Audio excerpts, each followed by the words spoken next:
Welcome back, guys. Today is the day, it's a day for Twitter celebrities. That's the bottom line.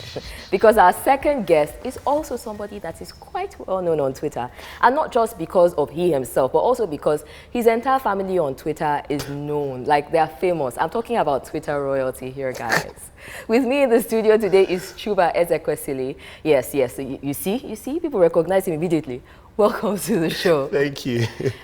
I don't know, like, I'm starstruck. I want like your autograph or something. For what? What have I've done nothing. You guys are troublemakers on Twitter. Yeah, your brother. Really? Yes. I think that's more him than me, but yeah. I don't know about that. Like, you guys, I think one of the most interesting things is how you're both very decisive in your opinions and very, very logical. I like the fact that people might not like your opinions, but they cannot fight that they are backed with logic. Yeah. You know, and especially on social media where most of it just seems to be on moderated emotion. Yes. You know. Yes, you got that right. About emotions, I'm an economist, so we don't really bank on emotions when it comes to talking about systems or how policies work or how processes work. You have to, sort of divorce it. You have to cut that out, and focus on what matters really. You know, how the systems work, how do they move things forward. When you start focusing on emotions, right, everyone has this sort of emotion. You know, so where do you start with that? You know, so yeah. Very true. So let's analyze today's topic, which is the $12 billion, 650,000 ton capacity Dangote refinery. Yeah. It's a lot of money. It is a lot of money. It is a lot of money and it's a lot of fuel, you know? Yeah. And everybody's heralding this as like the solution to all our problems. Foreign exchange, fuel, jobs, everything. Power. Every single thing. Yeah. What do you think? Yeah, I mean, I think it's interesting. I think we're going to have to wait to see it's completed. Yes. First of all, right? Yeah. And then running it, because I mean, the one thing about Nigeria is, or at least anyone that tells you about the sort of like multi-billion plans, is it's easy for you to talk about how much you need and how much you're going to do it, and then the cost skyrockets after a while. But this is Dangote we're yes, talking yes, about. it is Dangote, You but know? like, at the end of the day, right, he's also limited to a certain amount of money. You know, he's Yeah. putting, I think he's putting about 3 billion of his own into the equity of that, and then the rest is going to sort of source from other places. So it's going to be, so we're just going to have to wait to see how that happens, or how that works. I mean, I'm more confident that it's Dangote doing it than it's the government doing it. Once government says they're doing something like that, I write it off, because they just don't. I mean, you have to have like really good project planning, system in place, and I think Dangote which is something we're still not really getting. No, not if you're government, especially like with every single incentive, right, to increase the cost of it, because everyone wants to benefit from it one way or the other. But when it comes to someone like Dangote, like, you have to pay back most of that money somehow. So it's exactly business. So it's an incentive, right, not to let it tarry, or not to let it go long, and to actually finish it and ensure that you can get returns on how much you spent on it. So yes, I am. It is very interesting, because I mean, he rules cement. He's kicking off tomatoes and sugar, and now he's about to rule petroleum. Yeah, it almost sounds like he's going to own Nigeria, right? So, I mean, yeah. It almost sounds like he's going to. I think for the nation, some people might say, it's a good thing. He's really, he's really solving a number of our issues. So we import, tomato paste, and he's going to be tackling that. Yes. Or, we were importing cement, and he's going to be tackling that.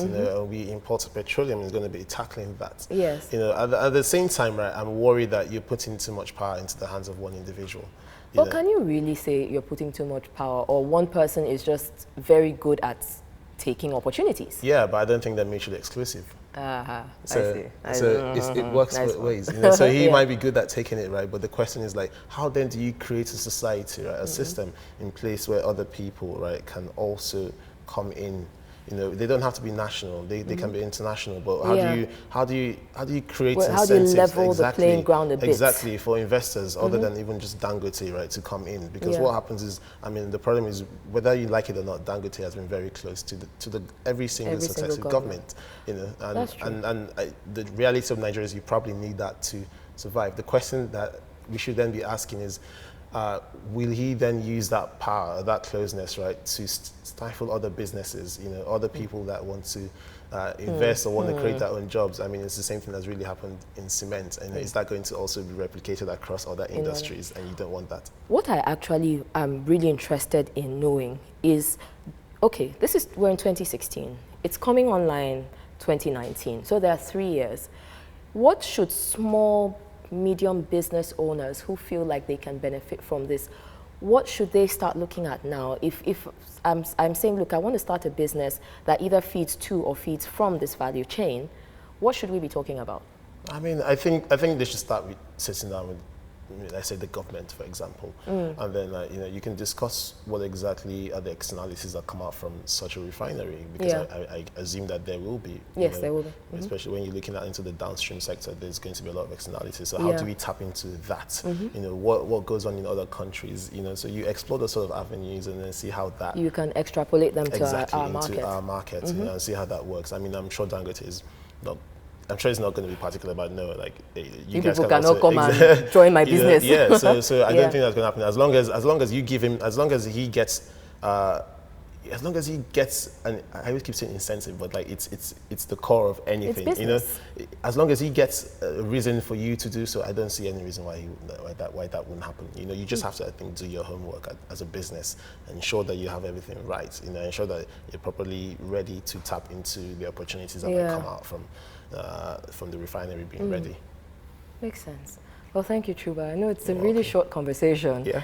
The time always flies, especially when we really get into these conversations. But we're looking forward to having you join us again for many other topics, because we're really interested in breaking down business and the economy to the everyday Nigerian, so that we're a bit more literate about these things. Yeah.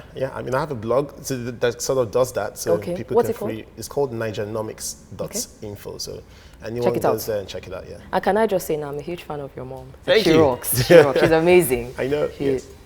That was very smug. That was very smug. Yes, it was. Guys, we're going to take a really quick break now. We'll be right back.